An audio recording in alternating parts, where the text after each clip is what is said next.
The wind whispered through the gnarled branches, the skeletal fingers of ancient trees clawing at the moonlit sky. The night was heavy with the scent of decay, and an unsettling silence hung in the air. As I approached the old farmhouse on the outskirts of town, a sense of foreboding clung to me like a phantom shadow. The farmhouse stood alone, a relic of forgotten years, its time-worn boards creaking with tales untold. Moonlight cast eerie shadows on the peeling paint, revealing windows that stared like vacant eyes into the abyss. It seemed to beckon me, an ominous presence in the desolate landscape. Despite the unease that crawled beneath my skin, a morbid curiosity pushed me to explore its haunted halls on this cold and silent night. The front door groaned in protest as I pushed it open, revealing a foyer enveloped in darkness.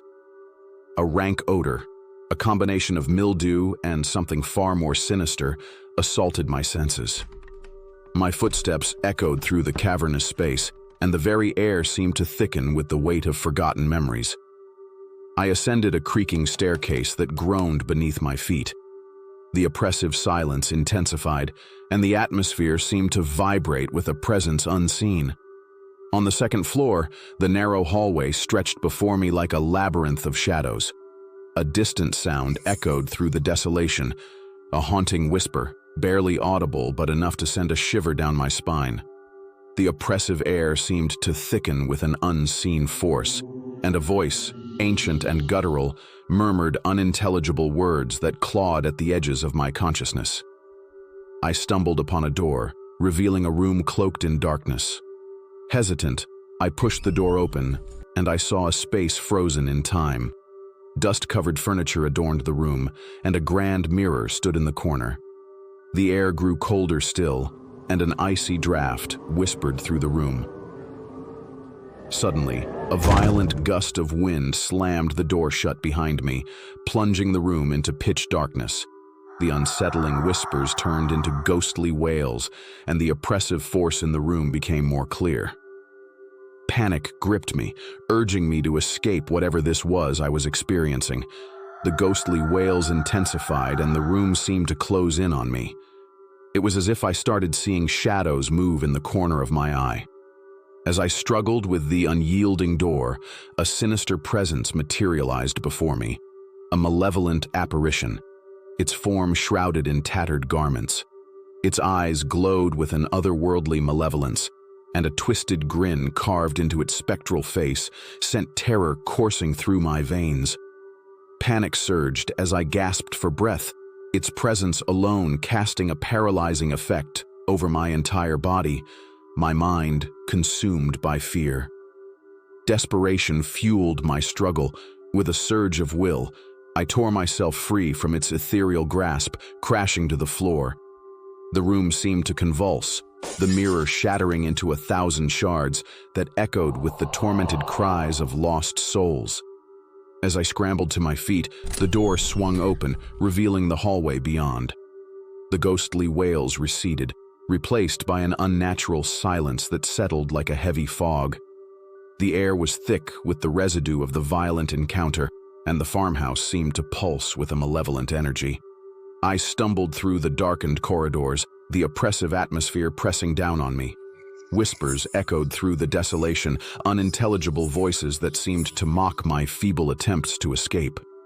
Shadows clung to the walls, twisting and writhing as if alive with a sinister intent. A faint light emanated from the end of the hallway, drawing me like a moth to the flame. The source of the glow revealed itself. A decrepit room, revealing 2 flickering candles. As I cautiously entered the room, a sense of dread settled over me. The air was heavy with a sickly sweetness, and the oppressive silence seemed to be broken only by the distant echoes of my racing heartbeat. The candlelight revealed a room frozen in time, a child's bedroom, its walls adorned with faded wallpaper depicting scenes of innocent joy. A rocking chair creaked in a spectral breeze, and a long-forgotten toy lay abandoned on the dusty floor. The room seemed deceptively serene, but an unseen force tugged at the edges of my awareness. A haunting lullaby whispered through the stillness, its mournful melody weaving a tale of sorrow. As I approached the rocking chair, it began to move, swaying back and forth with an otherworldly rhythm. The ghostly lullaby intensified, its spectral notes piercing the silence like a mournful lament. A sudden chill seized the room, and the shadows on the walls seemed to writhe with a life of their own. The air became charged with a violent energy, and the malevolent force sought to ensnare me in its spectral clutches. With every step, the room seemed to shift, its walls pulsating with a sinister intent. Shadows danced in the periphery of my vision, and the malevolent force whispered forbidden secrets into the recesses of my mind. Desperation fueled my escape as I stumbled backward, the child's laughter morphing into anguished cries. The rocking chair thrashed violently, as if possessed by a demonic force. The walls closed in, suffocating me in a nightmare of the past. In a final act of defiance, I tore myself from the room, the door slamming shut behind me. The oppressive force receded, leaving me gasping in the dimly lit corridor. As I stumbled away from the haunted room, the farmhouse itself seemed to exhale, releasing the lingering echoes of its violent past. The wind outside howled through the skeletal branches. The old farmhouse, a silent witness to the horrors within, stood alone in the desolate landscape. The darkness clung to it like a shroud, concealing the violent spirits that roamed its haunted halls. I fled from its malevolent grasp, haunted by the echoes of tormented souls and the chilling whispers that lingered in the cold, moonlit air.